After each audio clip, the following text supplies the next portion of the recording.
Hey everybody, happy Wednesday. Had to think about what day it was there for a sec.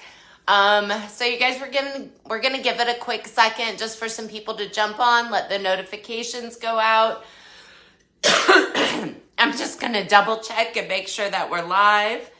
Also, so I'm not seeing it yet. Perfect, there we go. We should have Dixie Belle on with us tonight as well, just to help answer any questions.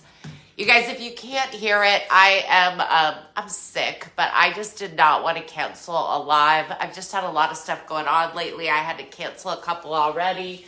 So I wanted to come live anyway, so it's going to be probably short, and I'm probably going to just sound funny the whole time. But hey, Jody, good to see you. Hey, Sarah. So you guys, as you're popping on, just let me know where you're watching from. Hey, Kimberly, good to see you too. Hey, Marianne. Just let me know where you're watching from. And hey, Tammy. Oh, it's so nice. Everybody's on. I hate that I'm not feeling good. Hey, Donna. Good to see you. Yeah, we're probably going to be a little quick tonight, Sarah. And it's just in my head. I feel like it sounds worse than it probably is. Oh, thanks. And you guys, I thought it was just like a sinus infection, but then my granddaughter got sick today. So I think I might be spreading it around. But anyway, so I'm thinking it's like a cold or something. It'll go away soon, hopefully. But anyway, sorry, I digress. I am Stacy, you guys, if you haven't seen me before. I'm the owner and artist of New Creations by Stacy. I am a Dixie Belle retailer here in Huntsville, Alabama at University Pickers, and then also in Ardmore, Alabama at the Rustic Willow. You guys, if you're a retailer on here, please post your store. Hey, Philippa. Good morning to you. Post your store, you guys. Post city and state that you're in so people can find you. I do have a link also in the description with it's my affiliate link. You could scroll down all the way to the bottom and find your local retailer there as well. So you guys, tonight we're just going to be doing some no paint gel stain on the top of this dresser. I really had to get this done. So that's another reason I didn't want to cancel the live for this. So you guys, just a quick recap of what we've already done. I've done almost every portion of this dresser live here, either on the Dixie Belle Paint Company page or on my page. I'm live Fridays at 5. I've got my link in the description as well. But this piece should have been done by now. It's just, I think I started coming down with this Saturday. Anyway, so on the bottom, quick recap, cleaned it with White Lightning. Always the first step. I did 2 coats of Boss because it is cherry wood, which is a bleeder. And I used the white Boss. And then I also, I've added trim and stuff on here. But in addition to that, I used Midnight Sky, painted it on with the sea sponge and the texture additive sea spray. In Midnight Sky Fluff and a little touch of vintage duck egg. I did a raised stencil live on my page, so you can watch that as well. And then now we're just going to stain the top. And, and I did the second coat live, which only this side has the second coat on it. So this side isn't even done yet. But I haven't worked on anything. I haven't worked on much of anything other than stock in the stores and stuff. Hey, Patty, good to see you. All right, you guys, so we're going to actually mix up. I want a soft black, kind of like that Midnight Sky is, maybe even a little gray. I'm kind of up in the air. We're just going to start mixing it up and see what we come up with. I will probably do 2 coats of this as well.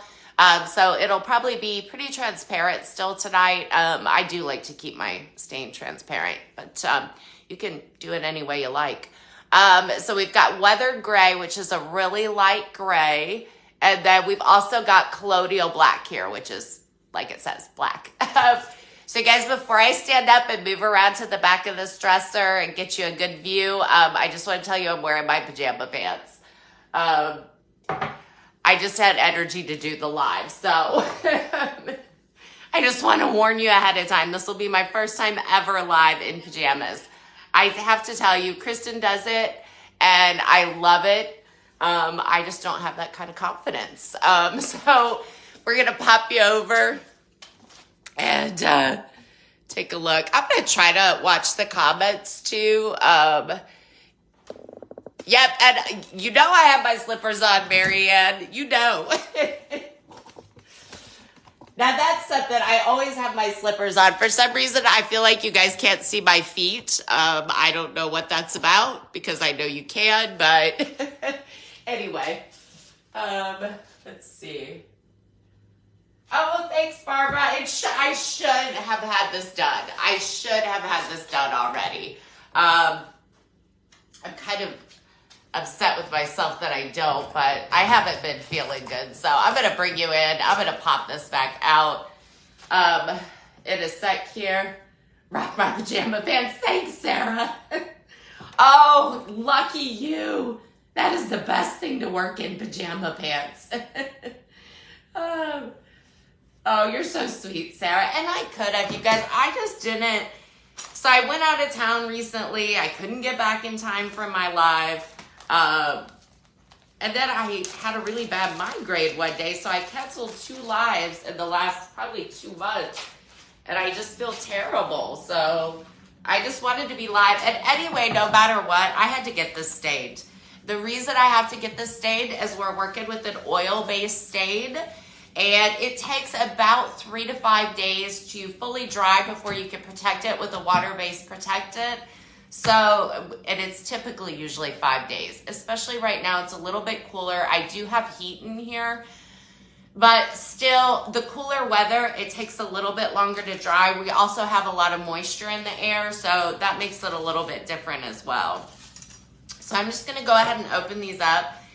I actually haven't used my Colonial Black for a super long time. I did open them a little bit ago just so the can would be easier to get open, but I didn't stir them or anything else. You guys, also, I couldn't find my gloves, so I literally have 1 glove on, but it is oil-based, so it's good to wear gloves. It's definitely recommended unless you want your hands stained up for a little bit. I've actually got it stuck in my hair before and had to cut a strand of hair out. So, you know, oh, my doggy, where's her bed? Oh, there it is. Sorry, you guys, pause the live. My dog's out here with me, and her bed is shoved under a dresser right now. It was a low dresser, so I had to pull it out for her. All right. Oh, yes, my head is, because I want you to have a good view of this dresser, and trust me, tonight I look like a hot mess because I'm not feeling good, no makeup on. I am just, this is it, guys. This is how I work anyway, so really you're just seeing the real thing. In the wintertime, you guys, I always work in my pajama pants. I only get dressed for lives. I do my hair for lives, or if somebody's coming to look at something. That's about it. So, you guys, I've never used this, I mean, I've used it before, but the color, but I've never used, this is a new can of the weathered gray. So, I definitely want to mix it because it is more separated. You probably can't tell, but there's more oil on top. So, you know, every time that you open these, the first thing you want to do is just stir them up really, really well. And of course it's kind of full, so I just want to get it nice and stirred up. While I'm doing that, this piece was kind of crazy. It had been painted, a lot of times, and not very well.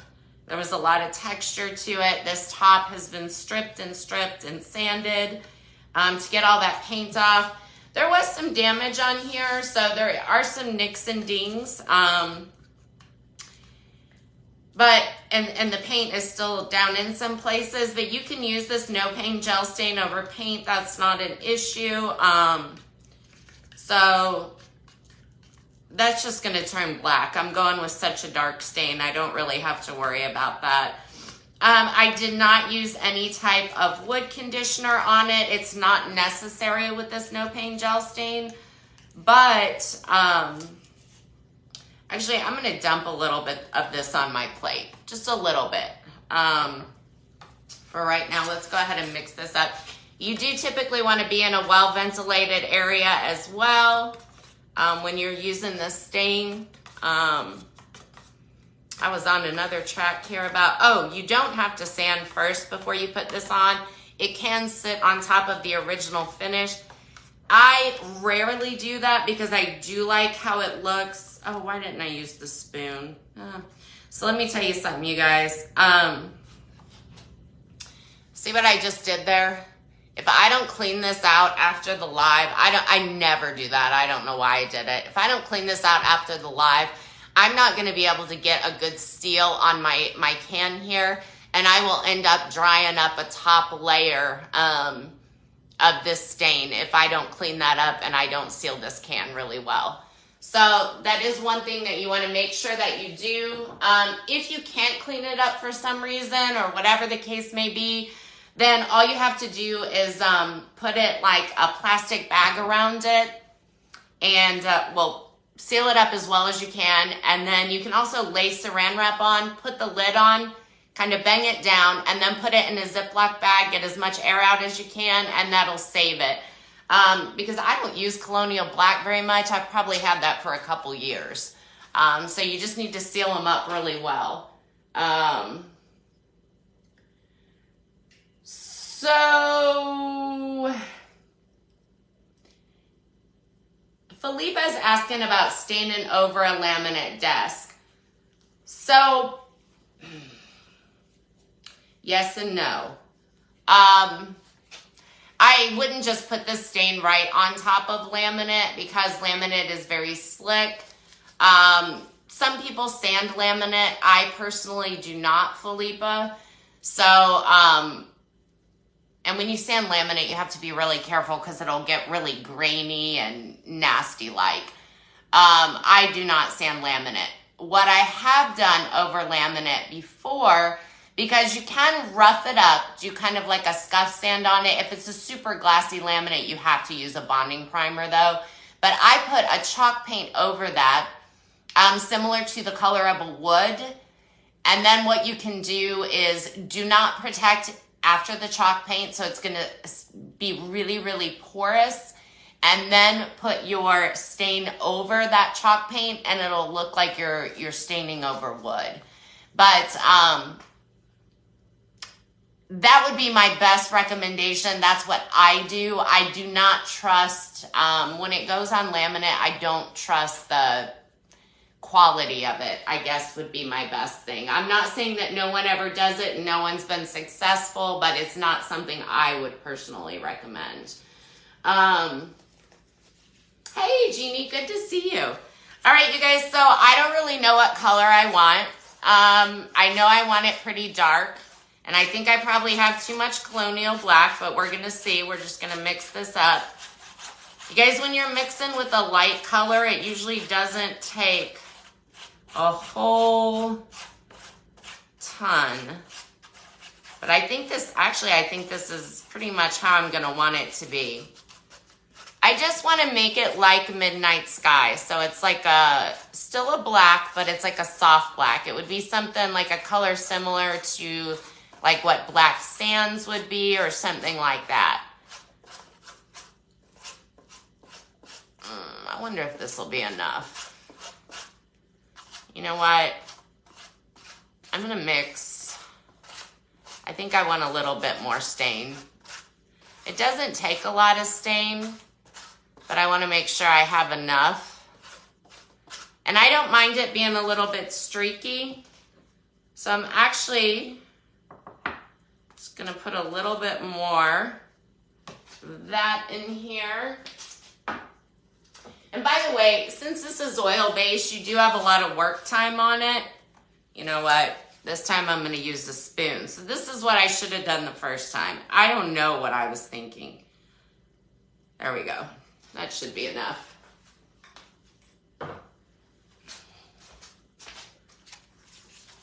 I'm gonna pull some more of this gray over here in. Just stir this up really nicely.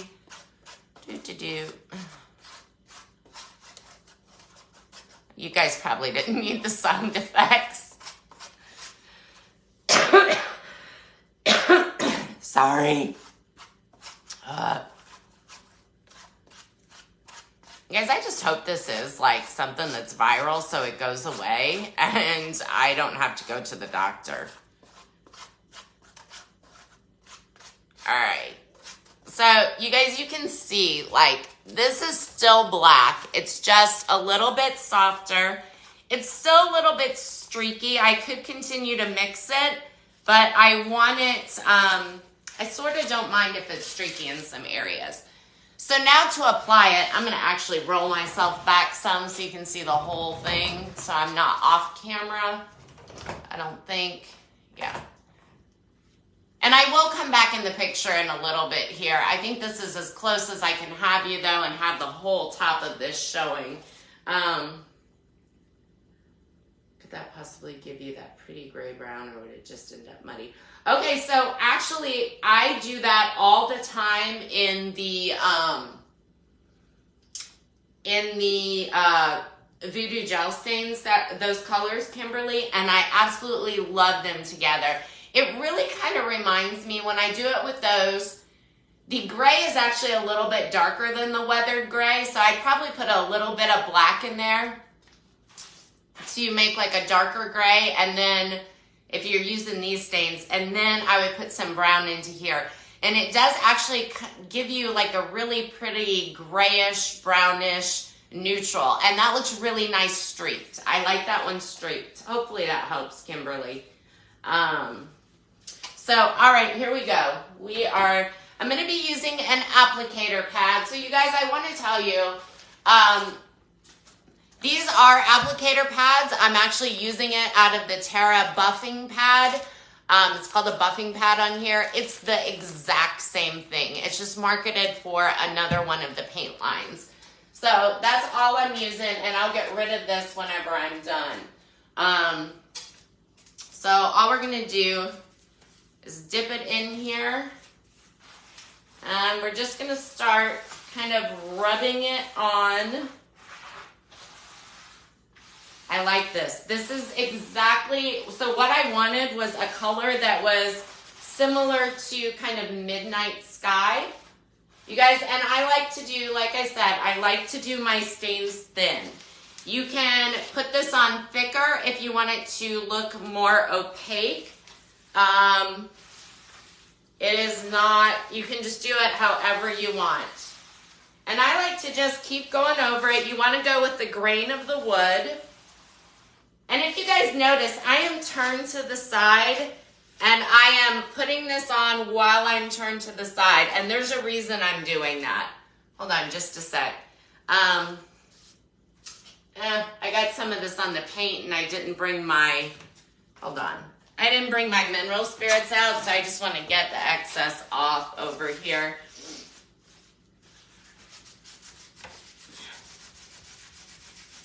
There we go. Oh, I forgot what I was saying. I like to do thin coats though. Very thin coats. Oh, I'm turned to the side because you want to go with the grain of the wood and you want to make sure that you're going straight. And I'll bring you guys in so you can see this close up as well. But whenever you stand this way, your natural body, whenever you go like this, is to go in an arc. And when this dries, you can see that arc. You will see that arc. So I actually, whenever I stain, I have a hard time stopping myself from doing that as I get going. So I like to kind of stand to the side and then just walk kind of back and forth instead of facing straight on. And like I said, I like my stain to be on thick. I don't like it to be so opaque that it looks, that it's almost looks like paint. So I like to just kind of scrub it in and let that beautiful wood grain show through. I'm also thinking, depending on how this piece comes out, I'm also thinking that I might want it to look a little kind of distressed like. So I'm just keeping that in mind as I'm applying this stain, but I'm loving how this is looking. It has a super soft black look.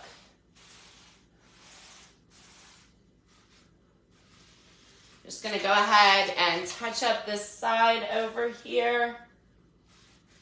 I do have some art brushes out to kind of get in some of these grooves if I need to.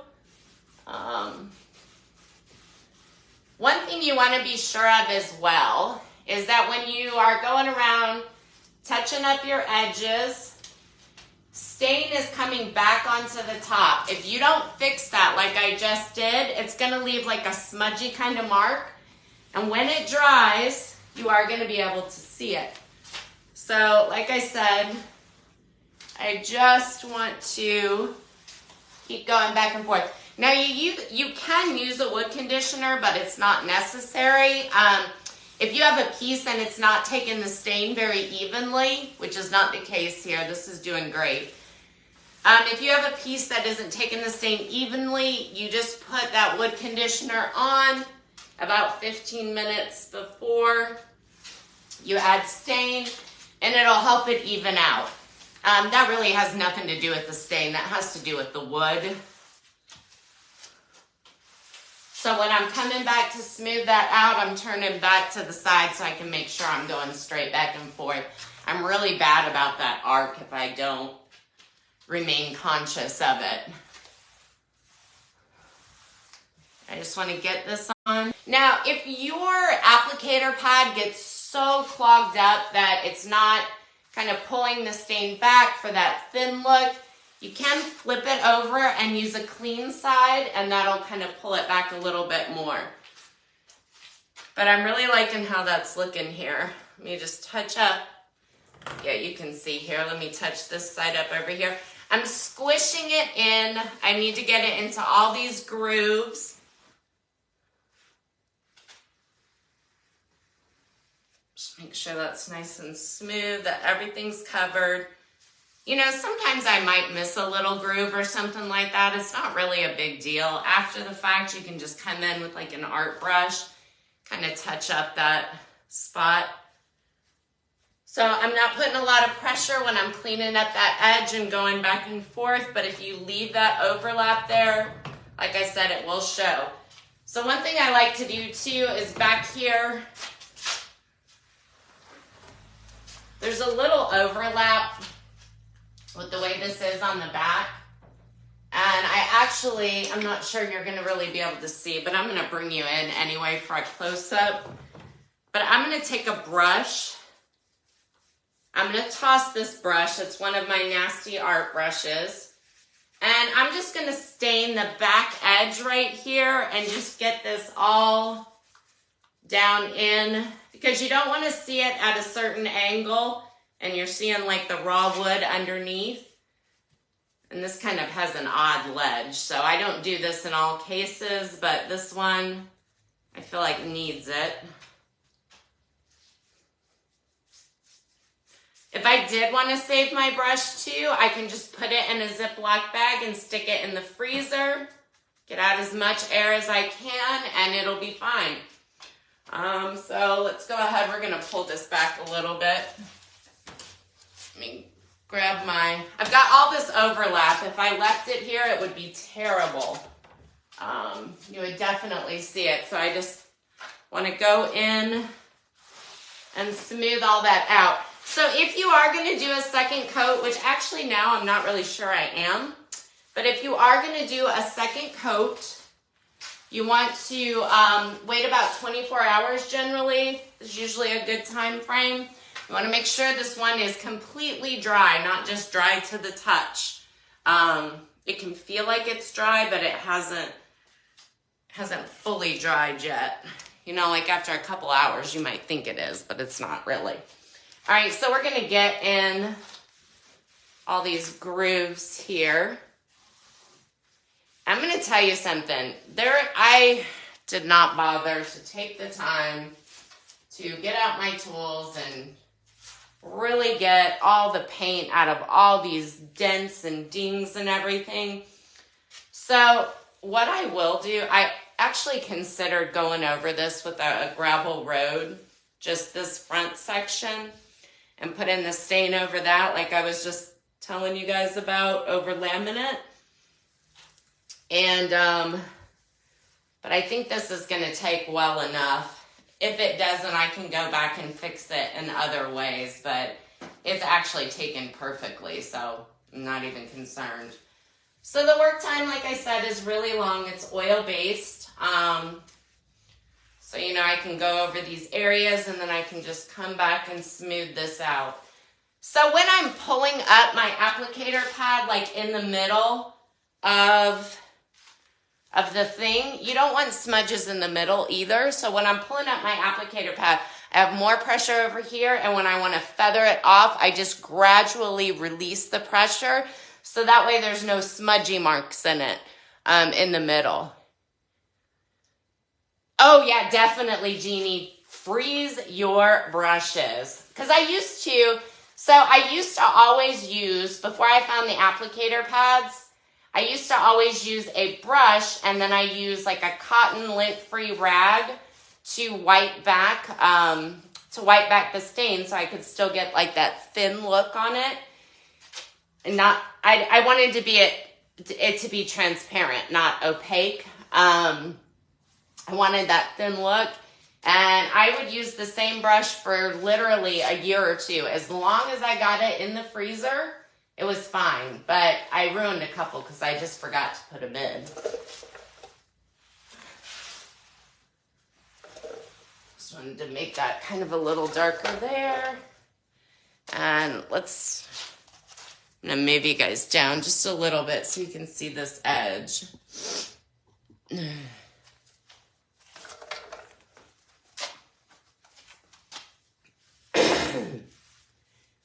I'm just squeezing that excess stain into the crack or crevice. I could use my art brush if I wanted to, but it's not really necessary. So the biggest thing here is I'm really close to, it's more of a bottom rounded edge.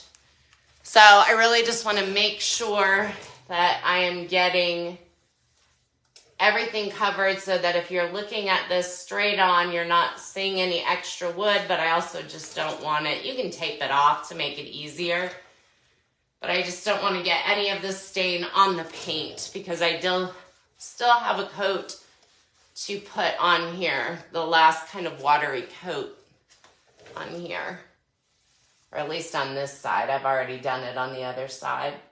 And like I said, everything I've done to this piece, I have done live. So you can click the link, go to my page. You can scroll through the timeline because some of the lives are on other pages, like the Dixie Belle Paint Company page.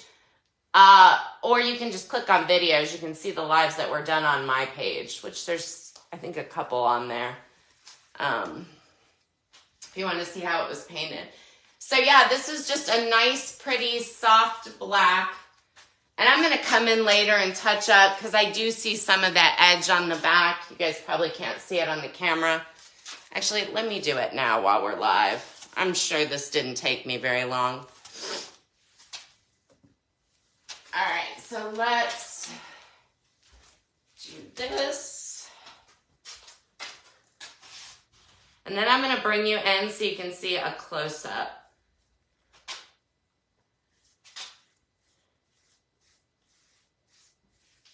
You know something else I like to do? Like, you know, wood takes differently, and sometimes you might have like one section of your wood that doesn't take the stain the same. You guys can kind of see how I'm brushing this. One thing I like to do sometimes is when this dries, I like to come back with a brush and just do a little dry brushing on the edges with some stain. It kind of, if you have any chips that you didn't quite repair, or maybe they didn't come out looking exactly like you wanted them to, you can always come back with a little dry brush to fix that up. You can dab. That gives it a really nice, oh, you can't see me over here. Well, here, I'll do it here. You can dab, which gives it a really nice aged look. Like I have something going on that corner I don't like. But I knew this was going to kind of be this way before I even started, just because of everything that was done to it before. And, oh, you're so sweet. Everything that was done to it before. All right. So I think I've really got everything covered. It's really just a matching color to the midnight sky. So I think it looks really good. Let me bring you guys back first. I think it matches up really nicely. There's still some of the brown undertones. I can totally get those out and still let it be transparent if I do that second coat. But in real life, I think it looks good. You might have a little bit of a glare just because it's wet. So it's going to reflect off the lights. But let me come in. I've lost my other phone with the comments on it. Let me come in and just kind of show you. Can you guys see how that came out? It's so pretty, and all that beautiful wood grain showing. It's so worth it. And this gel stain is so easy to use. So easy to use. All right, let me find my other phone with the comments and make sure. See if I had any questions. Here we go. Sorry, guys. Let me see if I have any questions or what's going on. Oh, hey, Thelma. Good to see you. Yeah, I think it matches really nicely. I thought about streaking it. Oh, and the gray tint from this angle right here is it's a perfect match. Perfect. Let me see if I can turn off the light. Can you guys see it better? Well, I got my overhead lights on too, so you still got the glare, I feel like. But it's just probably on camera. What it looks like in real life is probably like this front section, like this right here. You can see that grayish undertone. My lights just aren't reflecting over here like they are over on this side. But it is a perfect match. Turn that one back on. Ooh, blinded. Hold on. Let me just go through and check out the comments. Tammy, this no pain gel stain is so easy. Like you can apply it with, so my favorite way to apply it now is really with the applicator pad.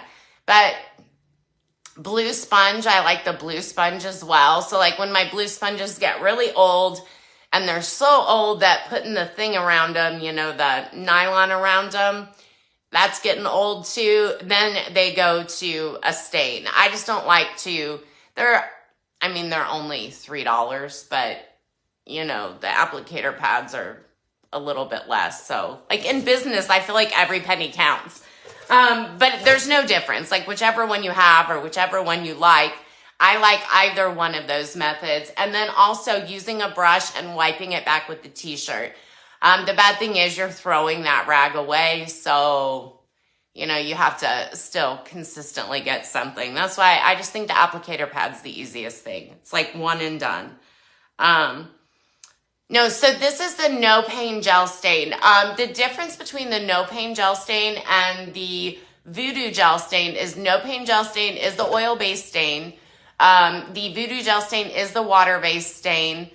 They can be typically used in about the same ways. The difference, which I don't know that you really need to know this, but one sits on top where the other one sinks in a little bit more. But, you know, honestly, once you protect them, once you give them that sheen, you really cannot necessarily tell the difference whether it was a water-based stain or an oil-based stain that was used. The oil-based stain to me looks richer without the protectant on it, where I feel like the Voodoo gel stain looks a little bit more matte. I know you guys didn't ask me this. I'm just going into so much detail.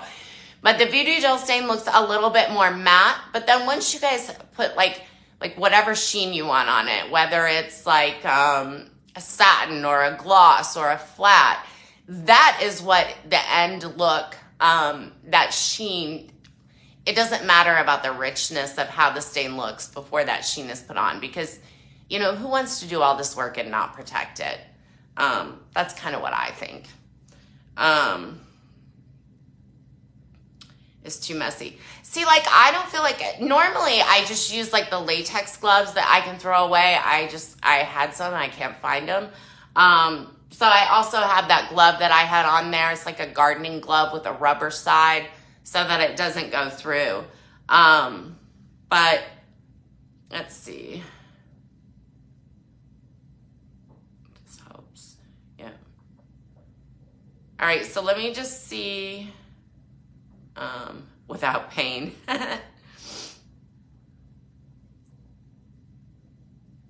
Oh, thank you so much, Kimberly. Thank you for the prayers. Oh, you guys are going to make me cry, and thank you. That was so sweet. Thank you. Thank you, Kathy. Thanks, Thelma. Thank you, Jeannie. Thanks, Marianne. Oh, thanks so much, Tammy. Thank you, Jody.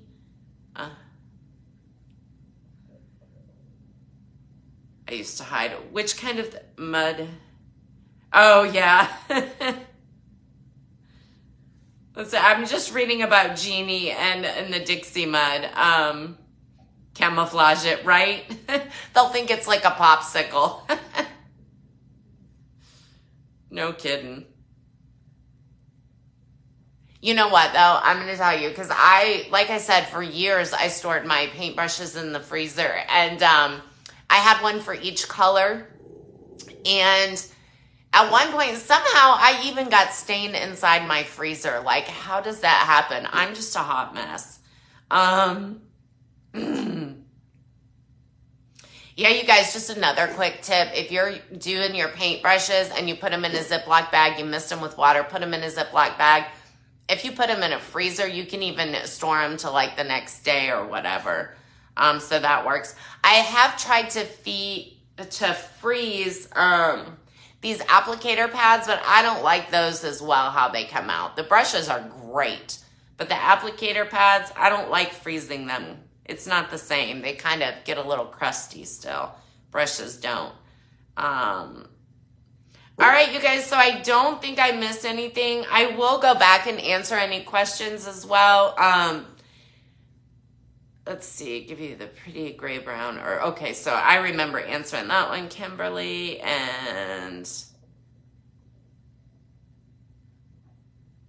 All right, so guys, I think I got everything. Thank you guys so much for hanging out with me tonight again. I'll be live on my page Friday at 5. We'll probably be finishing up this piece because I'm ready to get it done. And then next week on this page, I've got a live on Saturday as well, which is something totally different. And then next week on this page, I think we're going to be doing a cloudy blend with purples on the piece we painted in conch. I've got that finally up to speed too. I just haven't got a lot done, you guys, in the last week. Thanks again so much. You guys take care. Please like and follow me on my page if you don't already. And I think I'm going to be having a giveaway Friday night. So Friday night at 5 too. Oh, thank you so much, Tammy. Thank you, thank you, thank you. Thanks. You guys are so sweet. And thank you, Dixie Belle, for having me. Thank you, Sarah. As always, you're always awesome. Always. If I don't say it enough. Thanks, Jody. Oh, thanks for sprinkling, Tammy, Sharon. Thanks, everybody. Bye-bye. Take care. Oh, wait. You know I'm going to try it with a cheap chip, though. No! Cheap chip. Absolutely, Jeannie. So do it with the cheap chip brushes. So first of all, I like the cheap chip brushes to stain anyway. Because when you have some of like those little pits or whatever in your furniture, you know, if they're tiny and you fill them, I know all the filler can be stained, like wood filler and, you know, Dixie mud and all that stuff. And I like that Dixie mud comes in the different colors because that helps conceal it too. But, you know, I can always still pick out those spots that are filled. So if you use a cheap chip brush and you don't fill those little spots, you can kind of like scrub it in and you can almost make it look like it's character and not like a flaw.